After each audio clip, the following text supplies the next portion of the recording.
Langford for their thoughts and their comments and their words today, because what we're talking about today is not about simply a $3.5 trillion spending bill.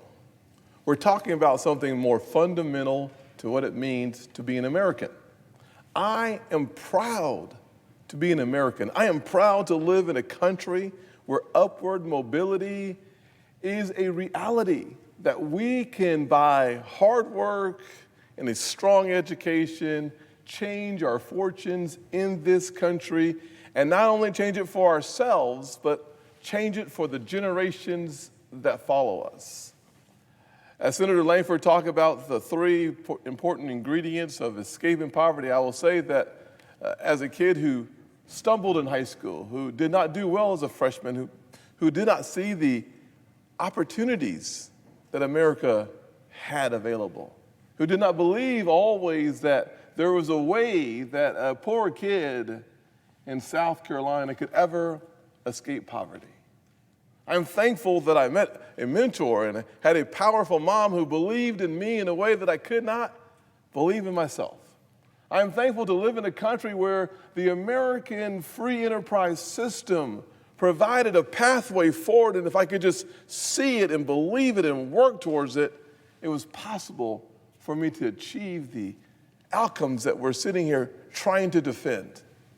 I am thankful that as the kid who then finished high school and went on to college and experienced the American dream, that we are here together to defend the American dream for the next generation. And the challenge, of course, is that when you look at the $3.5 trillion package, it makes it harder for a kid trapped in poverty, as I was, to find a path forward. Madam President, I will simply say that while we discuss this $3.5 trillion package, the content of this package is more concerning than the cost of this package. I'm certain that someone on the other side will figure out that taking 10 years of funding and making it 5 years of funding cuts it from $3.5 trillion down to $1.75 trillion.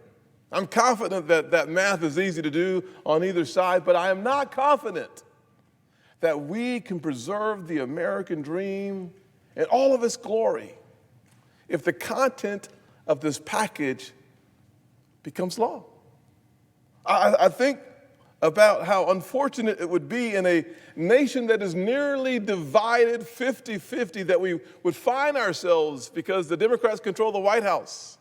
There's a 50-50 split in the Senate that requires the vice president to break a tie, and a 5-seat majority the Democrats have in the House. And with those slim majorities, they want to do something so fundamentally transformative that it scares me for the future of the kids trapped in poverty all over America. I don't know how we continue to be able to preach the good news of economic opportunity and economic freedom when you're on the road to socialism. The two are antithetical. They don't go in the same direction. There's a road that forks, and we as a nation have to choose one.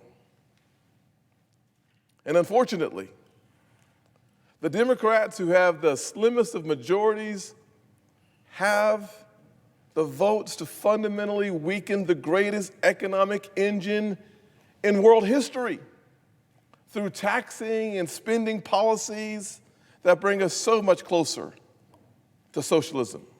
The Democrats actually want you to believe what they say more than what you see with your own eyes. You see, the breadcrumbs of this $3.5 trillion package can be seen by the level of inflation. You see, if you put too much money in the economy too quickly and the supply remains about the same, it leads to inflation.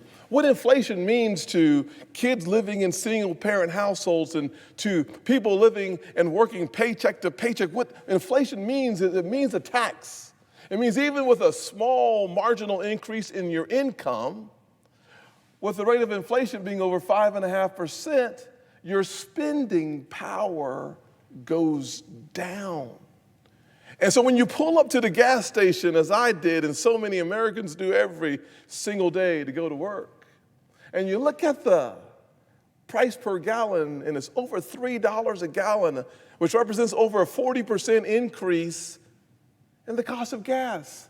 On a fixed income, as our Social Security recipients and our golden Americans are, on people working paycheck to paycheck, a 40+% increase in the cost of gas deprives them of some of the luxuries, the margins in their paycheck. And then you stack on top of that a 20% increase in the cost of your utilities.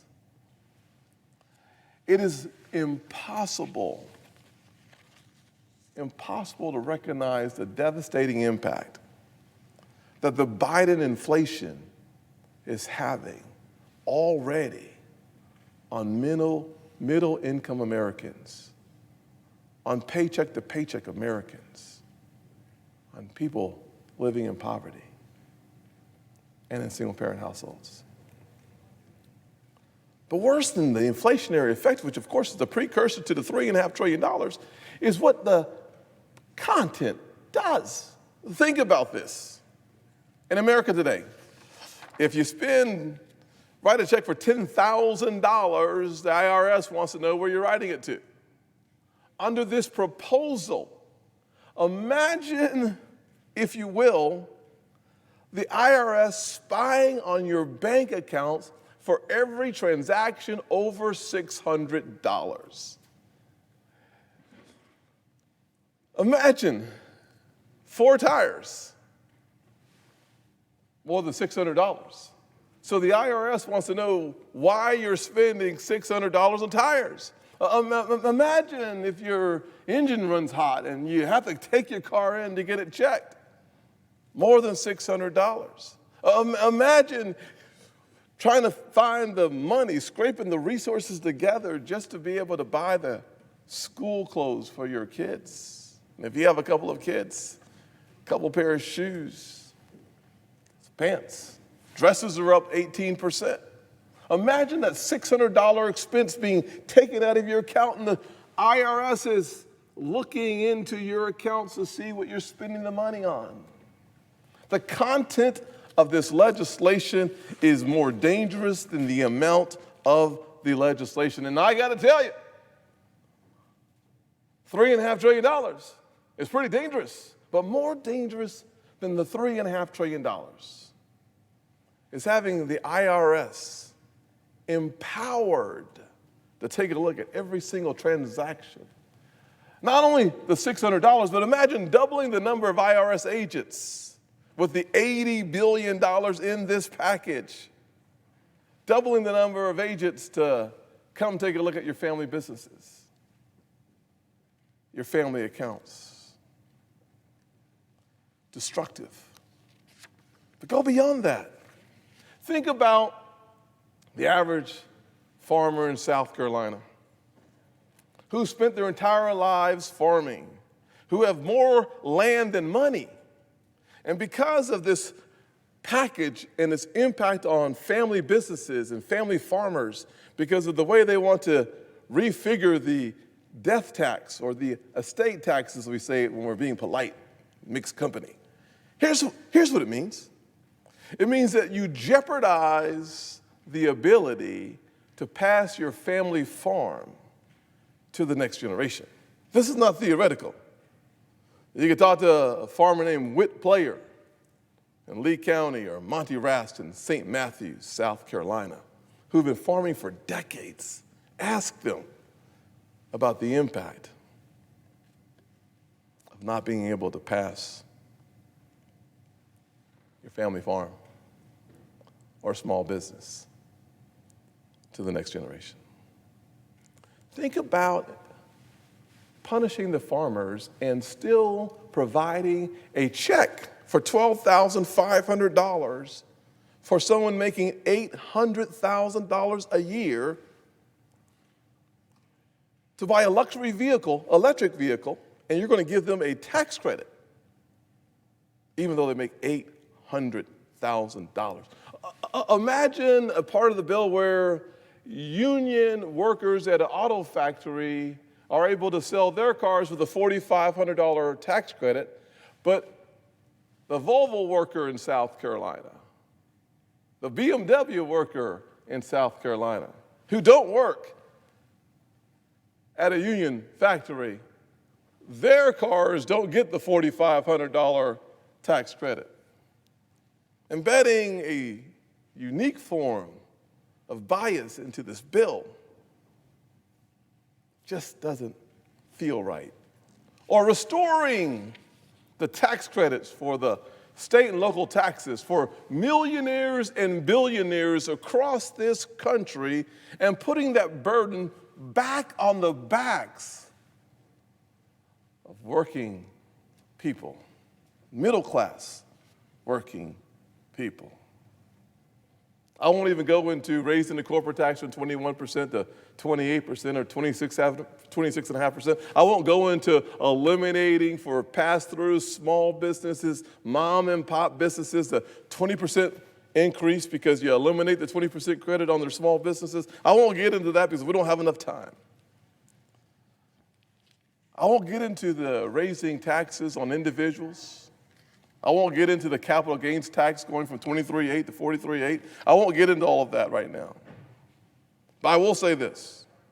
If the Democrats' plan succeeds, I fear that American dream that I am able to live right now. I fear that kids stuck in poverty today will be stuck in a caste system of socialism tomorrow. Madam President, thank you for your time, your patience,